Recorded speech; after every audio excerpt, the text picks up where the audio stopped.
بسم اللہ الرحمن الرحیم۔ السلام علیکم۔ داستان میں خوش آمدید۔ آج ہم جانیں گے حضرت ذوالقرنین اور یاجوج ماجوج کے بارے میں۔ حضرت ذوالقرنین کا نام سکندر ہے اور یہ حضرت خضر علیہ السلام کے خالہ زاد بھائی ہیں۔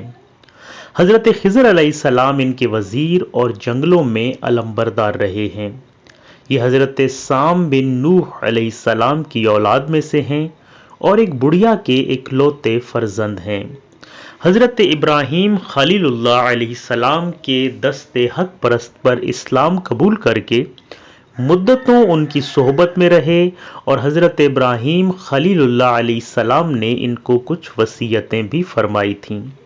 صحیح قول یہ ہے کہ یہ نبی نہیں ہیں بلکہ ایک بندہ صالح ہیں جو ولایت کے شرف سے سرفراز ہیں۔ حضور صلی اللہ تعالی علیہ وسلم نے فرمایا کہ یہ ذوالقرنین 2 سینگوں والے کے لقب سے اس لیے مشہور ہو گئے کہ انہوں نے دنیا کے 2 سینگوں یعنی دونوں کناروں کا چکر لگایا ہے۔ اللہ تعالیٰ نے ان کو تمام روئے زمین کی بادشاہی عطا فرمائی تھی اور دنیا میں کل 4 بادشاہ ایسے ہوئے ہیں جن کو کل زمین کی بادشاہی ملی۔ ان میں 2 مومنین تھے اور 2 کافر۔ مومن حضرت سلیمان علیہ السلام اور حضرت ذوالقرنین ہیں، جبکہ کافروں میں ایک بخت نصر اور دوسرا نمرود ہے۔ اور تمام روئے زمین کے ایک 5ویں بادشاہ بھی اس امت میں ہونے والے ہیں جن کا اسم گرامی حضرت امام مہدی رضی اللہ عنہ ہے۔ قرآن مجید کی سورہ کہف میں حضرت ذوالقرنین کے 3 سفروں کا حال بیان ہوا ہے۔ ان سفروں کے بارے میں ہم جانتے ہیں۔ حضرت ذوالقرنین نے پرانی کتابوں میں پڑھا تھا کہ سام بن نوح علیہ السلام کی اولاد میں سے ایک شخص آب حیات کے چشمے سے پانی پی لے گا تو اس کو موت نہ آئے گی۔ اس لیے حضرت ذوالقرنین نے مغرب کا سفر کیا۔ آپ کے ساتھ حضرت خضر علیہ السلام بھی تھے۔ وہ تو آب حیات کے چشمے پر پہنچ گئے اور اس کا پانی بھی پی لیا، مگر حضرت ذوالقرنین کے مقدر میں نہیں تھا، وہ محروم رہ گئے۔ اس سفر میں آپ جانب مغرب روانہ ہوئے تو جہاں تک آبادی کا نام و نشان ہے وہ تمام منزلیں طے کر کے آپ ایک ایسے مقام پر پہنچے کہ انہیں سورج غروب کے وقت ایسا نظر آیا کہ وہ ایک سیاہ چشمے میں ڈوب رہا ہے، جیسا کہ سمندری سفر کرنے والوں کو آفتاب سمندر کے کالے پانی میں ڈوبتا نظر آتا ہے۔ وہاں ان کو ایک ایسی قوم ملی جو جانوروں کی کھال پہنے ہوئے تھی اور اس کے سوا ان کے لباس کے لیے جسم پر کوئی اور چیز نہیں تھی، اور دریائی مردہ جانوروں کے سوا کوئی چیز ان کے پاس نہیں تھی غذا کے لیے۔ یہ قوم ناسک کہلاتی تھی۔ حضرت ذوالقرنین نے دیکھا کہ ان کے بے شمار لشکر ہیں اور یہ لوگ نہایت ہی طاقتور اور جنگجو ہیں، تو حضرت ذوالقرنین نے ان لوگوں کے گرد اپنی فوجوں کا گھیرا ڈال کر ان لوگوں کو بے بس کر دیا۔ چنانچہ کچھ تو مشرف با ایمان ہو گئے اور کچھ آپ کی فوج کے ہاتھوں مقتول ہو گئے۔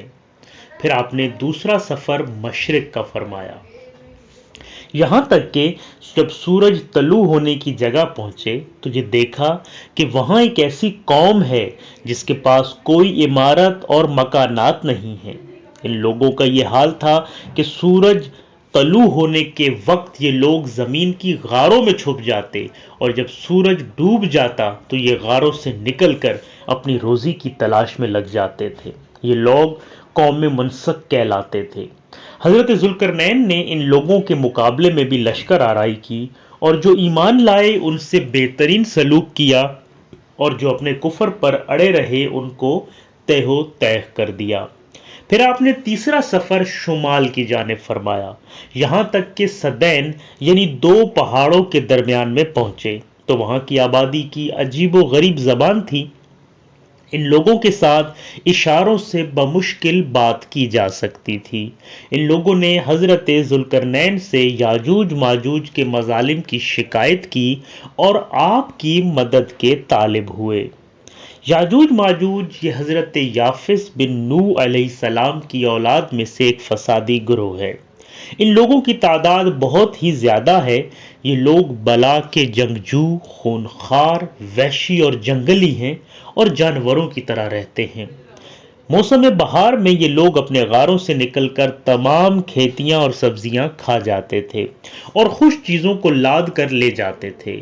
آدمیوں اور جنگلی جانوروں، یہاں تک کہ سانپ، بچھو، گرگٹ اور ہر چھوٹے بڑے جانور کو کھا جاتے تھے۔ حضرت ذوالقرنین نے لوگوں کی فریاد جب سنی اور یاجوج ماجوج کی ایذا رسانیوں سے بچانے کا فیصلہ کیا، ان لوگوں نے اس کے عوض آپ کو کچھ مال دینے کی پیشکش کی، تو آپ نے فرمایا کہ مجھے تمہارے مال کی ضرورت نہیں ہے، اللہ تعالیٰ نے مجھے سب کچھ دیا ہے، بس تم لوگ جسمانی محنت سے میری مدد کرو۔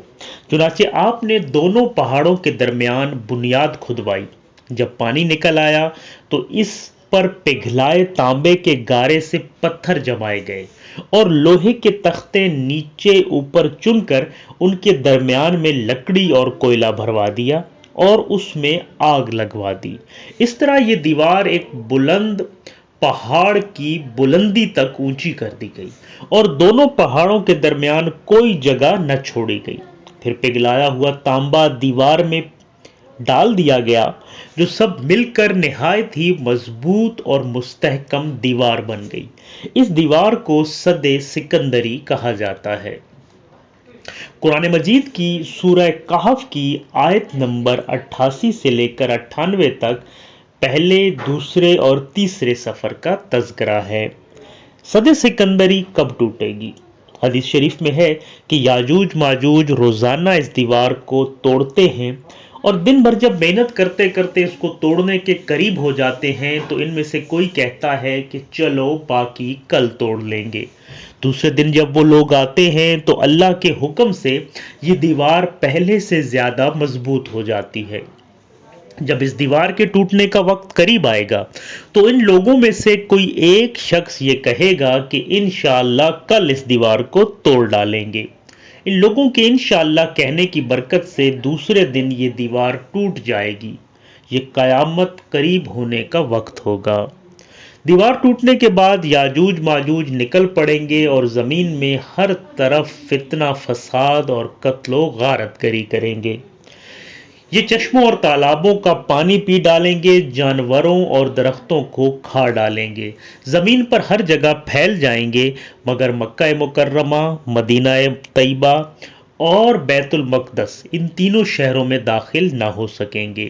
پھر حضرت عیسیٰ علیہ السلام کی دعا سے ان لوگوں کی گردنوں میں کیڑے پیدا ہو جائیں گے اور یہ سب ہلاک ہو جائیں گے۔ تو یہ تھا آج حضرت ذوالقرنین کے سفروں کا احوال اور ان کے یاجوج ماجوج کو قید کیے جانے کا تذکرہ۔ اسی طرح کی دلچسپ واقعات کے لیے ہمارے یوٹیوب چینل کو سبسکرائب کیجیے اور ہماری ویڈیو کو لائک کیجیے۔